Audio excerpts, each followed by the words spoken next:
BEd exam में copy कैसे लिखें। दोस्तों, बीएड एग्ज़ाम में कॉपी लिखने का एक शानदार तरीका मैं आप लोग को बताने वाला हूँ।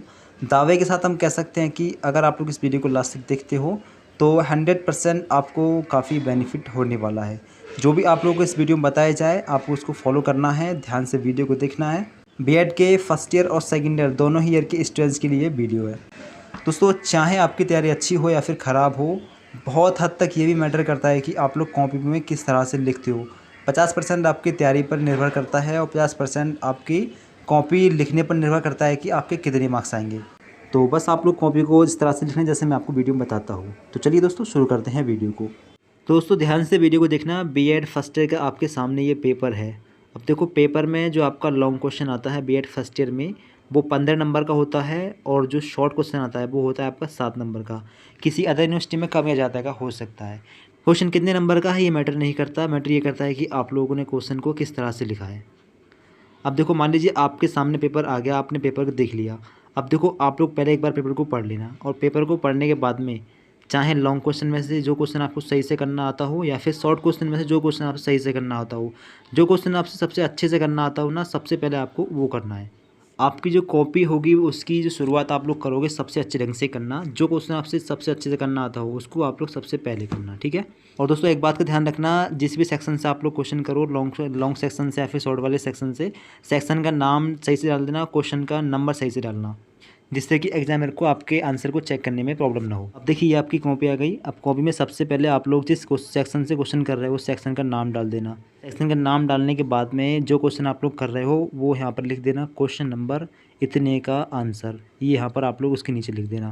दोस्तों, अब आपको क्या करना है कि अब आपको अपने आंसर को लिखना है हेडिंग बना बना कर। जितनी हेडिंग हो सके आप लोगों को बनानी है। हेडिंग बना बना कर आपको पेपर में लिखना है। हेडिंग आप कैसे बनाओगे इसके लिए मैं आपको अलग से वीडियो बनाकर बता दूंगा। फिलहाल अपने दिमाग से आप लोग सोच कर समझ कर हेडिंग बना दो। हेडिंग से आप लोग अगर समझाओगे, आंसर को लिखोगे तो काफ़ी ज़्यादा अच्छा इंप्रेशन आपका टीचर के माइंड पर पड़ेगा। अब देखो, मान लो कि आप लोग ये वाला क्वेश्चन कर रहे हो। अब देखो, आप लोग यहाँ पर समझने की कोशिश करना। यहाँ पर आपका जो क्वेश्चन है, अधिगम के वक्र से आप क्या समझते हो। एक प्रकार से आपका इतना एक क्वेश्चन हो गया। अब आगे है, अधिक्रम के वक्र के विभिन्न प्रकारों का वर्णन कीजिए। वाकई आपका यहाँ से यहाँ तक का एक अलग टाइप का क्वेश्चन हो गया। अधिक्रम के वक्र की शैक्षिक उपयोगिता क्या है। एक प्रकार से आपके यहाँ से 3 क्वेश्चन बन रहे हैं। तीनों ही क्वेश्चन को आप मतलब एक में आपको 3 क्वेश्चनों को शामिल करके लिखना है। पहले आपको अधिक्रम के वक्र के बारे में समझाना है, फिर उसके टाइप के बारे में लिखना है, कितने प्रकार के होते हैं, फिर उसके शैक्षिक उपयोगिता के बारे में बताना है। और इसके अलावा कोई भी बकवास नहीं लिखनी है, कुछ भी नहीं लिखना है। अब मान लीजिए कि आप लोग ये वाला क्वेश्चन करने जा रहे हो। पहले, गार्डनर के बहुविध सिद्धांत का वर्णन कीजिए। वर्तमान शैक्षिक परिदृश्य में क्या ये सिद्धांत कितना उपयोगी है। अब देखो, इस तरीके से आप लोग हेडिंग डाल देना ब्लैक पेन से, और हेडिंग डालने के बाद में यहाँ से एक लाइन खींचते हुए यहाँ तक लेकर आना और यहाँ पर एरो का निशान बना देना। एरो का निशान बनाने के बाद में एक ये वाली लाइन छोड़ देना और यहाँ से लिखना स्टार्ट कर देना, ठीक है दोस्तों। और आप लोग ध्यान दो, जो आपकी सन्स वगैरह होती हैं उनको ब्लैक पेन से लिख देना। कोई भी सन आप लिखो या किसी राइटर का नाम लिखो, उसको आप लोग ब्लैक पेन से लिख देना आंसर के बीच में भी। अब वो लिखने के तरीक़ों के बारे में मैं आपको थोड़ा और बता देता हूँ।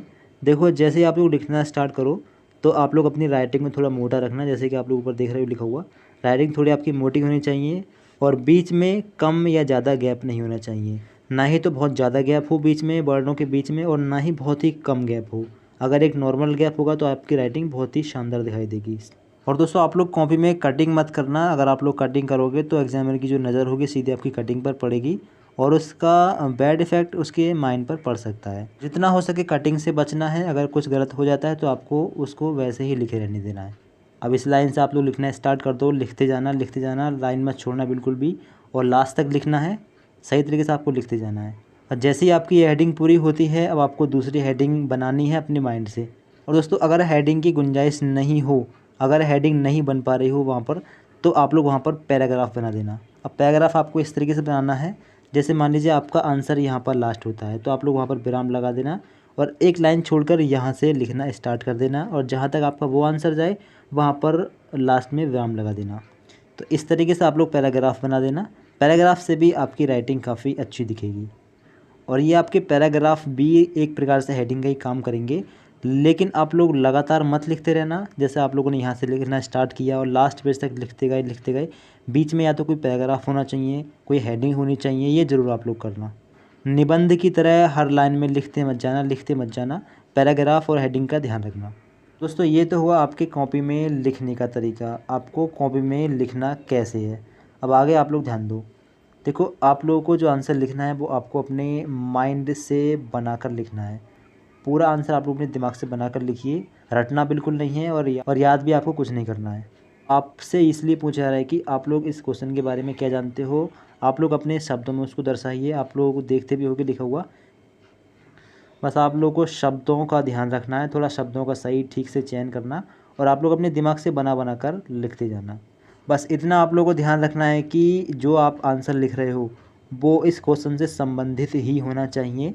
इससे अगर हट के होगा तो एग्जामिनर आपको नंबर नहीं देगा। इससे रिलेटेड ही होना चाहिए, जो आपका क्वेश्चन है उससे रिलेटेड ही आपका आंसर होना चाहिए।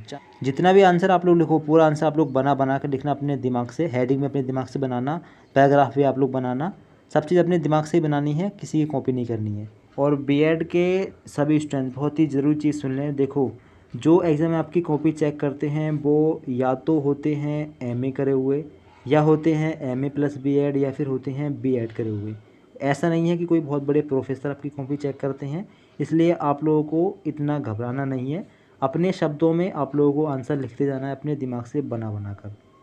बस इतना ज़रूर है कि जो भी एग्ज़ाम आपकी कॉपी को चेक करेगा वो एग्ज़ामर काफ़ी अनुभवी होगा, काफ़ी एक्सपीरियंस होगा उस एग्ज़ामर को कॉपी चेक करने का। बाकी क्वालिफ़िकेशन में एग्ज़ामर जो होते हैं वो एमए बीएड करे हुए ही होंगे, कोई इतने बड़े प्रोफेसर नहीं होंगे, इसलिए आप लोग घबराना मत, अपने दिमाग से बनाकर लिखते जाना। और दोस्तों मैं आप लोग को बता दूँ, कुछ एग्ज़ामिनर तो आपकी एज के होते हैं, जितनी एज आपकी है उतनी ही एज के एग्ज़ामिनर होते हैं। क्या होता है कि दोस्तों जो भी स्टूडेंट्स बीएड कर लेते हैं या फिर बीएड प्लस एमएड कर लेते हैं या फिर बीएड प्लस एमए कर लेते हैं, उन लोगों को एज अ टीचर उन लोगों से कॉपी चेक करवाई जाती है। और दोस्तों आप लोग ये मत सोचना कि जो भी एग्ज़ामिनर आपकी कॉपी को चेक करेंगे वो बहुत बड़े प्रोफेसर होंगे या फिर कोई महान ज्ञानी कोई टीचर होंगे, ऐसा नहीं है। जो भी आपके एग्ज़ामिनर आपकी कॉपी को चेक करेंगे वो ना तो बहुत बड़े प्रोफेसर होंगे और ना ही बहुत बड़े ज्ञानी और महान टीचर होंगे। लेकिन इतना ज़रूर है कि जो भी एग्ज़ाम आपकी कॉपी चेक करेंगे वो आपसे ज़्यादा अनुभवी होंगे, उनको आपसे ज़्यादा एक्सपीरियंस होगा कॉपी चेक करने का। तो आप लोग बिल्कुल भी टेंशन मत लेना, आप लोगों को जो भी आता हो आप लोग अपने दिमाग से बनाकर लिखते जाना। जितना भी आंसर लिखो हेडिंग डाल कर ही लिखना, पैराग्राफ बना कर ही लिखना। और एक बहुत ही ज़रूरी चीज़ आप लोग सुन लो।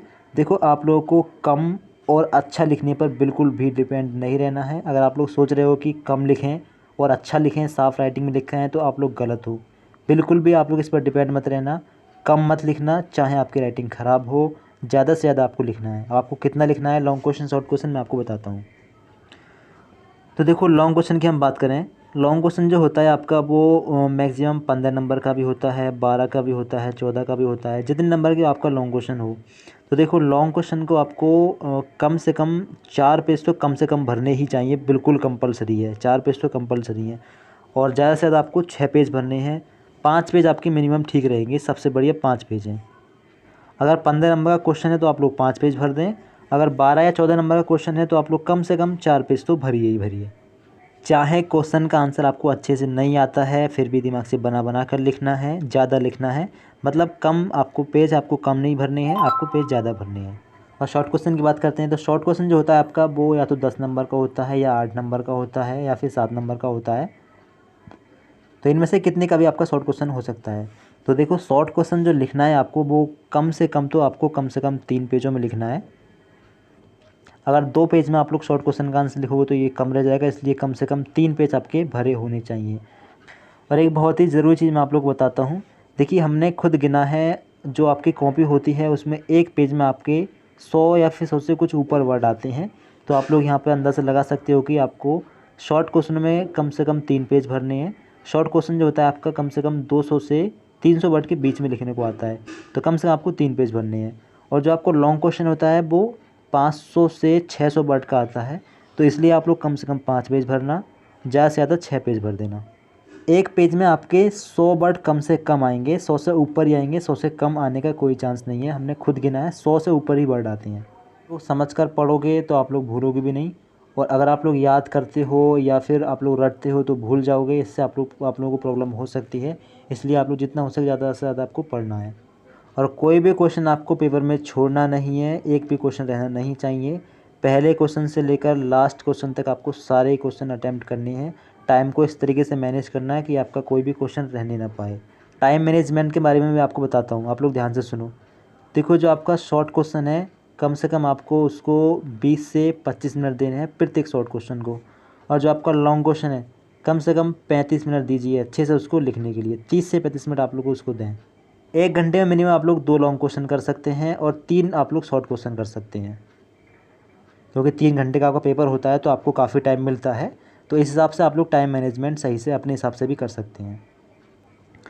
तो ठीक है दोस्तों, आई होप कि आपको वीडियो पसंद आई होगी। वीडियो अगर आपको पसंद आई तो वीडियो को लाइक ज़रूर कर दो, और जितने भी फ्रेंड आपके बीएड में पढ़ते हैं उन सभी को ये वीडियो शेयर भी कर दो, जिससे कि आपके फ्रेंड की भी हेल्प हो सके। और इस चैनल के माध्यम से हम बीएड से जुड़ी सारी जानकारी देते हैं, एग्ज़ाम डेट के बारे में, एग्ज़ाम फॉर्म के बारे में और रिजल्ट के बारे में सारी जानकारी देते हैं। तो आप लोग इस चैनल को सब्सक्राइब कर लो। चाहे आप किसी भी यूनिवर्सिटी के स्टूडेंट हो, बीएड की जानकारी आपको इस चैनल के माध्यम से मिलेगी। तो आप लोग इस चैनल को सब्सक्राइब करके बेल आइकन को ऑल पर सिलेक्ट कर लो, जिससे कि आपको हमारे इस चैनल के माध्यम से वीडियो की नोटिफिकेशन भी मिलते रहें। तो thank you so much for watching this video.